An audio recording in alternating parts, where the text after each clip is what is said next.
Mr. Buffett, Mr. Munger. Last year, I'm Tim Medley from Jackson, Mississippi. Last year, the question was asked about your preference for purchasing entire businesses versus parts of public companies. You mentioned you preferred to buy private businesses because of the tax advantages and your attraction to the people in those businesses. Are you finding today that there are better purchases within the private market versus in the public securities markets? Well, I would answer that no. We very seldom find something to buy on a negotiated basis for an entire business. We have certain size requirements, big limiting factors. Has to be something we can understand. I mean, that eliminates 95% of the businesses, and we don't pay any attention to them, but we get lots of proposals for things that are just totally outside the boundaries of what we've already said we're interested in. We prefer to buy entire businesses or 80% or greater interest in businesses, partly for the tax reasons you mentioned, and frankly, we like it better.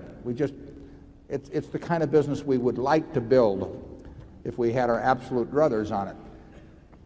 Counter to that is we can usually get more for our money in wonderful businesses in terms of buying little pieces of them in the market, because the market is far more inefficient in pricing businesses than is the negotiated market. You're not going to buy any bargains, and I mean you shouldn't even approach the idea of buying a bargain in a negotiated purchase. You want to buy it from people who are going to run it for you. You want to buy it from people who are intelligent enough to price their business properly, and they are. I mean, that's the way things are. The market does not do that. The market, in the stock market, you get a chance to buy businesses at foolish prices, and that is why we end up with a lot of money in marketable securities. If we absolutely had our choice, we would own we would own 3 times the number of businesses we own outright. We're unlikely to get that opportunity over time, but periodically we'll get the chance to find something that fits our tests, and in between we will, when the market offers us the right prices, we will buy more, either businesses we already own pieces of, or we'll buy 1 or 2 new ones. Something's usually going on. There are tax advantages to owning all of them, but that's more than offset by the fact that you'll never get a chance to buy you'll never get a chance to buy the whole Coca-Cola company or the whole Gillette company. The businesses like that, the sensational businesses, are just not available. Sometimes you get a chance to make a sensible purchase in the market of such businesses. Charlie?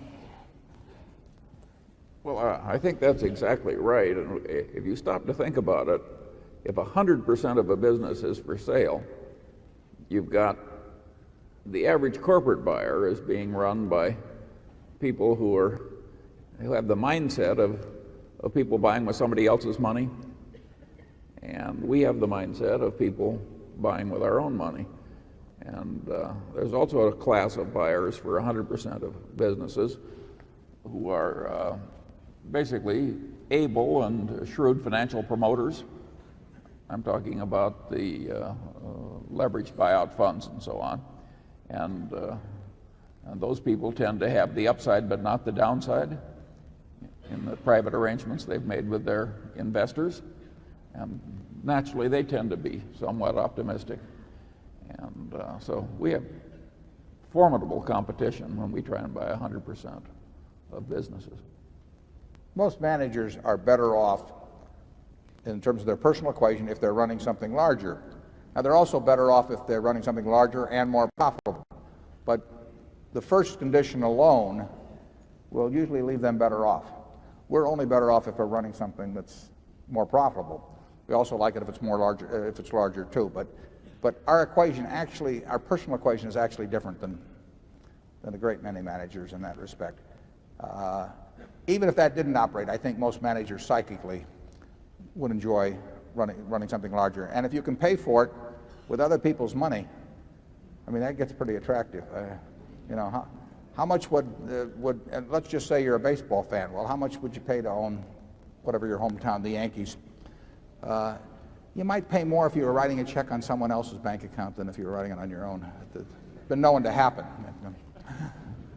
And in corporate America, animal spirits are there, and those are our competitors on buying entire businesses. In terms of buying securities, most managers don't even think about it. It's very interesting to me because they'll say that they'll have somebody else manage their money in terms of a portfolio of securities. Well, all that is a portfolio of businesses.